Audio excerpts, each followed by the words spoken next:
Masih ada cinta oleh Cinta, Ale, Felix, Oka, Nesya, dan Sheila. Tita sedang duduk di kursi ruang tamu. Masih lagi mikirin orang di sana, ya kan? Gak baik melamun pagi-pagi non, pamali. Sambil duduk di sisi Tita. Tita diam, tidak menggerubis Miko. Kamu gak apa-apa, kok diam doang? Gak biasa nyanyi kayak gini. Miko menulis sebuah surat untuk Tita. Tita, kenapa sedih? Ingat Andre. Isi surat Miko yang lalu diberikan ke Tita. Tita tersenyum kecil sambil membalas surat itu. Enggak, bukan karena itu tahu. Aku sedih soalnya tiba-tiba takut kehilangan kamu. Aneh kan? Tapi ini beneran. Isi balasan surat Miko. Miko kaget membaca surat Tita itu hingga ia terdiam. Enggak kok, bercanda doang. Tetapi Miko masih kaget dan jantungnya berdebar seperti ada perasaan yang tidak biasanya, apalagi setelah Miko diputusin sama Olivia. Tapi Miko sadar, Tita adalah pacar Andre. Flashback saat Andre meninggalkan Solo. Miko, titip Tita ya, tolong jagain dia. Jangan sampai dia malah suka sama cowok lain. Tapi gimana kalau Tita malah suka sama aku? Apa malah aku suka sama Tita? Mungkin situasi, waktu, sama kondisi bisa mengubah perasaan kita. Tapi aku yakin, kamu gak akan merusak persahabatan kita. Andre sambil merangkul Miko. Kamu harus mikirin kemungkinan situasi, kondisi, dan waktu yang kadang-kadang membuat orang-orang ngelakuin hal di luar keinginannya. Sekarang kamu memang menyayangi Tita. Siapa tahu kamu di sana ketemu cewek lain, juga sering ketemu, kamu jadi tertarik padanya, sama kayak aku, karena sering sama Tita. Udah, jangan buat aku kepikiran. Sepertinya kamu takut aku merebut Tita dari tanganmu ya. Ingat ya Andre, kebersamaan kadang-kadang menumbuhkan benih kasih sayang pelan-pelan. Udah, jangan sampai kepalaku terbang. Jangan khawatir Andre, aku bukan musuh dalam selimut. Oke deh, thanks. Jangan sampai nyalahgunain kepercayaanku, oke? Tuh gimana ini? Aku malah jadi cinta sama Tita. Tapi aku harus cepat ngilangin perasaan ini. Ucapnya dalam hati.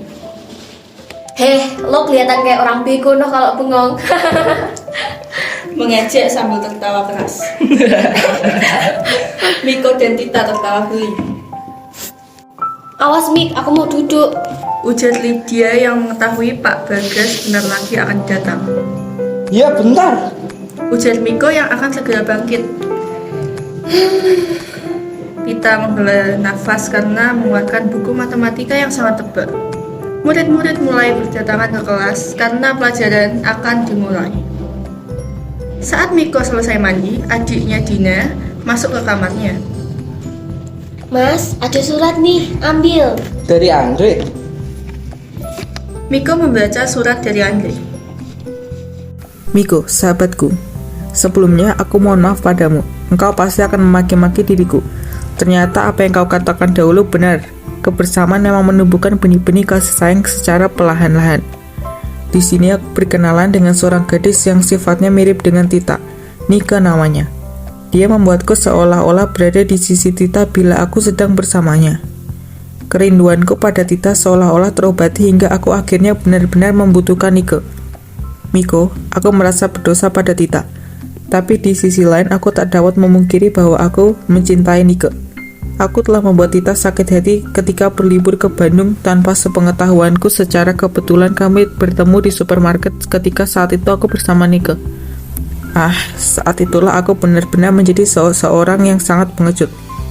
Aku memperkenalkan Tita kepada Nika sebagai seorang sahabat, karena aku tak ingin Nika mengetahui belangku. Aku tak ingin kehilangan kedua-duanya. Pengecut bukan, Miko, sahabatku yang baik. Suratmu yang mengatakan bahwa Allah mengkhianati sudah aku terima. Dan tiba-tiba hatiku tergerak untuk menulis surat seperti ini. Kurang ajar. Sahabatmu, Andre. Kurang ajar, dasar sahabat pengecut. Namun, pada sisi lain, hatinya merasa senang karena punya kesempatan untuk memiliki Tita. Meski begitu, hatinya juga merasa iba bila teringat sikap Tita yang mendadak jadi pendiam. Aku sepertinya punya kesempatan untuk Tita menjadi milikku, tapi Tita baru-baru ini jadi pendiam. Miko dengan rasa kasihan.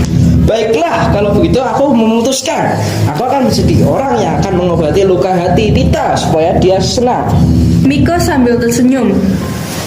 Miko berencana untuk pergi ke rumah Tita. Oke nih, sudah jam 7 kurang 10. Aku akan langsung bersiap-siap. Bergegas Miko memakai sepatunya untuk berangkat. Bapak, boleh pinjam motornya? Oh ya boleh, ambil kuncinya di kamar bapak.